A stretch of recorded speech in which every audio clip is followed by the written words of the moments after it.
कधीच नाही चुकणार तुमचे फेवरेट टीव्ही शोज झी5 सोबत, तेही एकदम फ्री।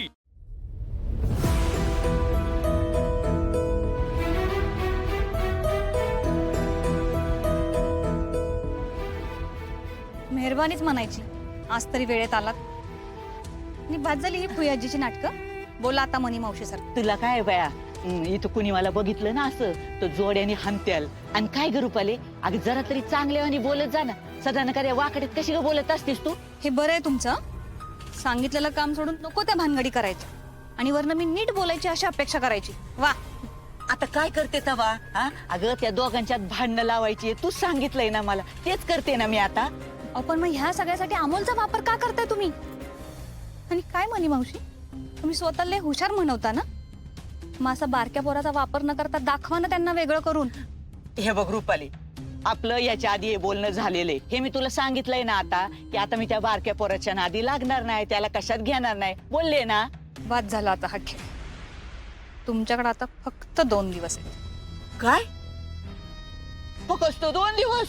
हो मग काय आयुष्यभर तुमच्या संकल्पाला पोहोचू का मी?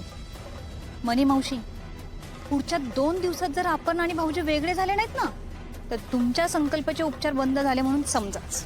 असं काय बोलते रुपाले? अगं नको ना असं बोलू बाया। मी शांत राहते म्हणून तुम्ही दिवस वाढवत चाललाय का? बाया रुपाले, अगं हे सगळं मी काय माझ्या हौसेनं करते का?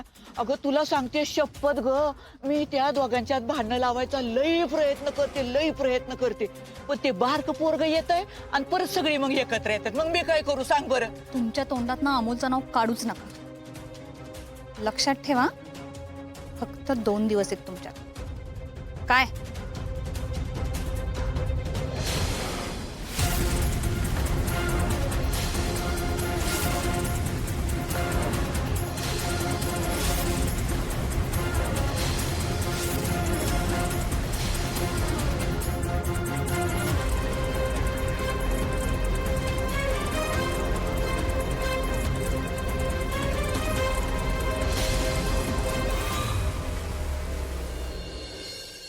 कशाचा आवाज?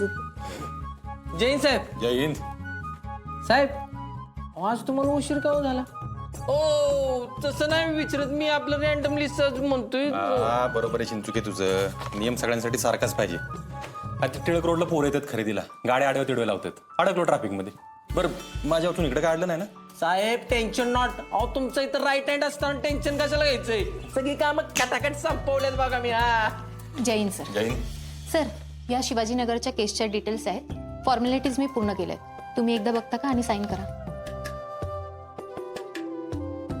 काय राईट हँड काम करणार आर्या मॅडम आणि रुबाब झाडणार तुम्ही? हा अहो साहेब तसं नाही काय, अरे मॅडम कागदपत्रातलं मला जास्त कळत नाही म्हणून असं एक नाही हो। साहेब थांबा 1 मिनिट, आलो मी लगेच। काय रे?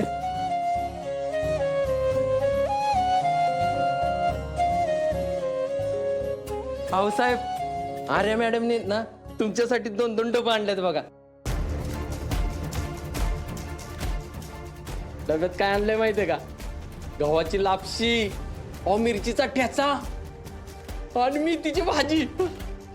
काय अहो मला कधी दुपार होती कधी हादडतोय असं झालंय बघा। अहो बघा की साहेब, आर्या मॅडमला तुमची किती काळजी येते। आर्या अगं हे कशासाठी उगाच? काय झालं अर्जुन, तुला आवडलं नाही का? तो प्रश्न नाही आर्या, पण तू काल आणली होतीस ना आळूवडी बनवून माझ्यासाठी? हो, पण तुला ते खाता आलं नाही ना, ते सगळं तर तो दीपक खाऊन गेला। अरे ते महत्वाचं नाही, तू माझ्यासाठी केलं होतंस की। असं कसं? ज्याच्यासाठी आणलं त्यानेच नाही खाल्लं तर कसं चालेल? आणि अर्जुन, तू एवढे आडेवेडे का घेतोस? मी हे सगळं तुझ्यासाठी आणते, हे तुला आवडत नाही का?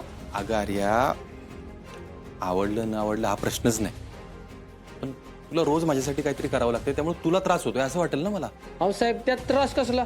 अरे मॅडम तुम्ही स्वतःच्या मर्जीनं जाणता का नाही डबं? हा पण ह्याची काही गरज नव्हती, म्हणजे माझा डबा असतो घरचा। अहो साहेब तुम्ही डबा आणलेला नाही म्हणून थोडीच आणलाय त्यांनी डबा सर।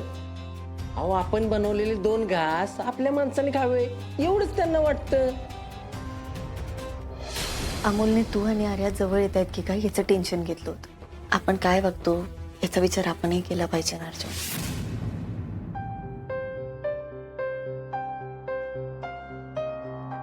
काय झालं अर्जुन? अहो साहेब, तुम्ही टेन्शन घेऊ नका. तुम्हाला जाणार नसेल ना, राहिलेले लिंब मी आणतो. सुट्टीत देत नाही बघा. चिंच क्लिअर, नो टेन्शन. चिंचुके मस्करी नको मला. Sorry sir.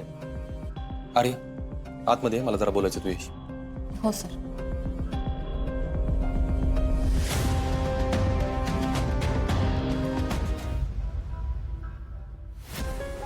मामनजी, बापू, तुम्ही इथं? रुपाली, तू इथं काय करते? आणि फुयाजी, अहो तुम्हाला रुपालींना भेटायचं होतं. पण फुयाजी, तुमची आणि त्यांची ओळख कशी काय?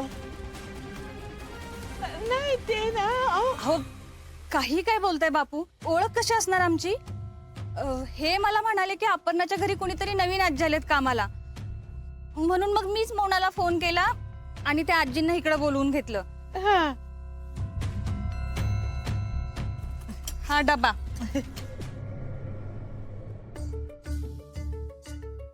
अमोलसाठी लाडू केले होते मी, तेच द्यायचे होते मला.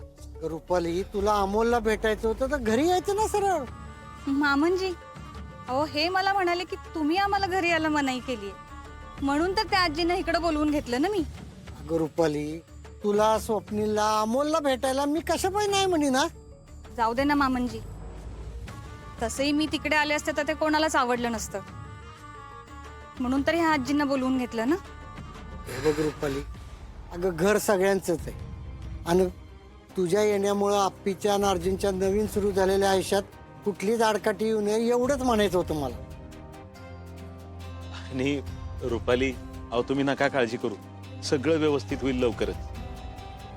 आणि मामनजी, माझी कितीही कारणं असली ना तरी तुम्हाला ती चुकीचीच वाटणार. मग बोलण्यात काय अर्थ आहे? अहो मला असं वाटतंय तुम्ही विनायकरावांना थोडा वेळ द्या.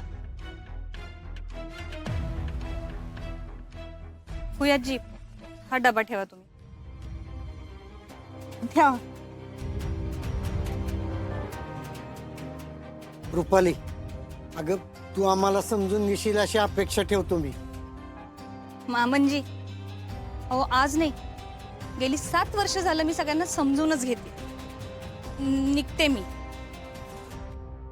फुयाजी, अमोलला सांगा की लाडू 2 दिवसात संपले पाहिजेत, म्हणजे संपले तर मी अजून बनवून देईन त्याला. हा, नक्की सांगा. हा येते. हा हा हा हा हा हा. चला फुयाजी, निघूया का? इथंच लाडू खायला सुरुवात करायची. नाही ना? चला, जाता जाता भाजी घ्यायची आपल्याला. विनायकराव चला. झी5 ॲप डाउनलोड करा आणि पहा सर्व एपिसोड्स एकदम फ्री.